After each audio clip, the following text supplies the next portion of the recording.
अपने दिलों पर जोर डालो।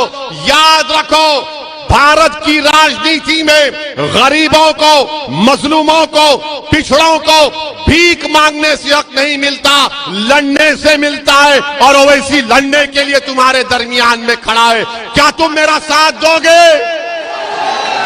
क्या आप अपना साथ दोगे? ये आपकी लड़ाई है, मेरी लड़ाई नहीं है। मैं अपनी जिंदगी की फिक्र नहीं करता हूं। मेरी जिंदगी की कोई अहमियत नहीं है उत्तर प्रदेश के गरीब, कमजोर और मजलूमों के सामने। जालिमों ने गोलियां चलाई और यह समझा कि ओवैसी मर जाएगा, मगर जालिमों तुम फिर से चलाओ जब तक मेरा अल्लाह नहीं चाहेगा, जब तक जमीन और आसमान का बनाने वाला नहीं चाहेगा। तुम्हारी हजारों लाखों गोलियां मुझे छीन नहीं सकेगी। जिस दिन अल्लाह चाहेगा उस दिन दुनिया से सब जाएंगे, कोई नहीं बैठेगा यहां पर। मुख्यमंत्री, प्रधानमंत्री, ओवैसी सब जाएंगे, मगर जालिम ये समझा कि 4 राउंड गोली चलाने से आवाज खत्म हो जाएगी। हां, अगर ओवैसी मर भी जाता मगर तुम जिंदा रहते और तुमको मेरा पैगाम पूरे उत्तर प्रदेश में लेकर जाना पड़ेगा। क्या आप लेकर जाएंगे? क्या आप लड़ेंगे अपने हक के लिए? क्या आप मजलिस और भागीदारी परिवर्तन मोर्चा का साथ देंगे? मेरे अजीज दोस्तों और बुजुर्गों, 2 आखिरी बात। अभी आपने देखा कि हमको मीडिया ने बताया कि योगी सरकार के एक मंत्री ने हम पर गोली चलाने वालों के परिवार के पास जाकर उन्होंने एक बयान दिया कि ओवैसी पर जिन लोगों ने गोली चलाई उसकी तहकीकात होनी चाहिए। बाबा मित्रों, जरा ये तो बताइए, आपका मंत्री उनके परिवार के पास गया? वो जो वीडियो में वो लोग जो गोली चला रहे थे, एक लाल और एक सफेद शर्ट पहने हुए, वो किसके घर के दामाद थे? इतनी मोहब्बत इनको क्यों पैदा हो गई गोली चलाने वालों से? ये तो हमने कहा ये तो गोडसे की नाजायज औलाद है। ये संविधान पर भरोसा नहीं करते, बैलेट पर नहीं करते, गोली पर करते। तो बाबा ये बात अब मालूम हो चुकी है कि जिन्होंने हम पर गोली चलाई तुम्हारी सरकार का मंत्री जाकर उनकी तायीद कर रहा है। ये तुम्हारा माफिया राज से मुकाबला। सुन लो बीजेपी वालों, तुम तायीद करो गोलियां चलाने वालों की।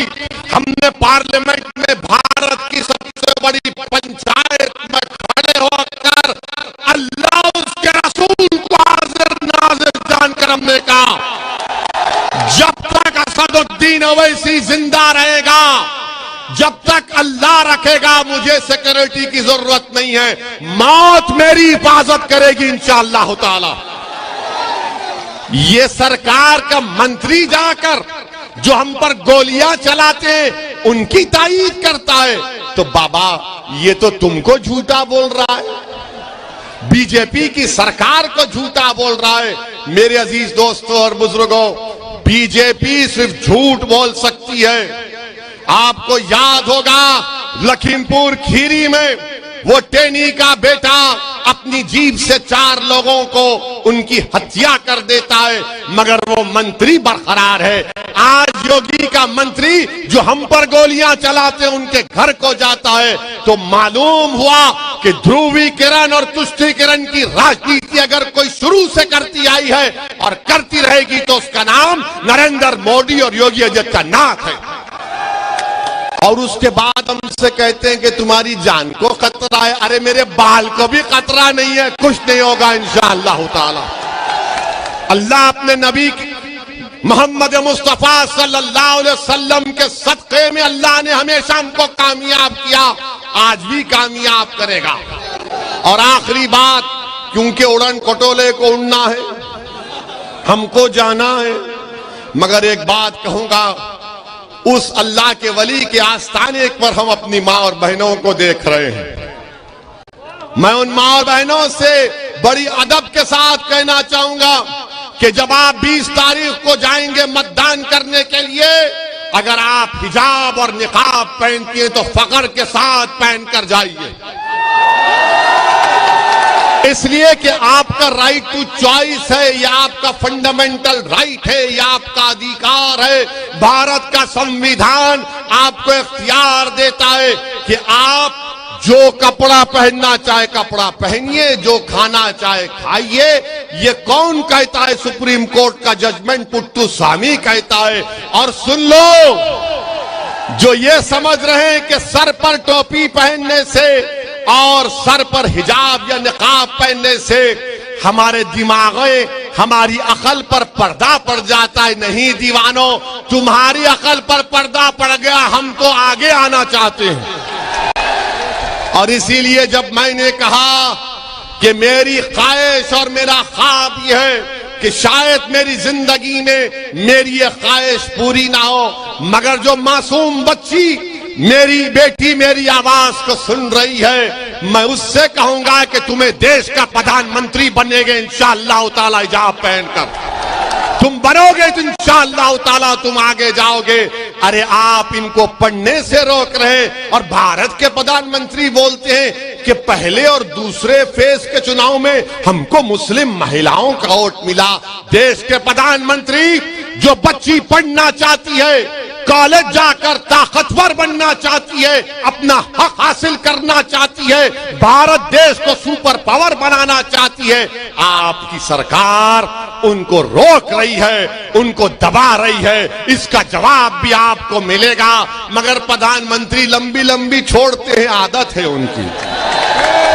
मेरे अजीज दोस्तों और बुजुर्गों, मेरी इज्जतदार माँ और बहनों, आप 20 तारीख के दिन बिला खौफ और बिला झिझक पूरे इत्मीनान और एतमाद के साथ भागीदारी परिवर्तन मोर्चा का साथ दीजिए। मजलिस-ए-इत्तेहादुल मुस्लिमीन के उम्मीदवार डॉक्टर सुनील दिवाकर को पतंग के निशान पर बटन दबाकर कामयाब करिए।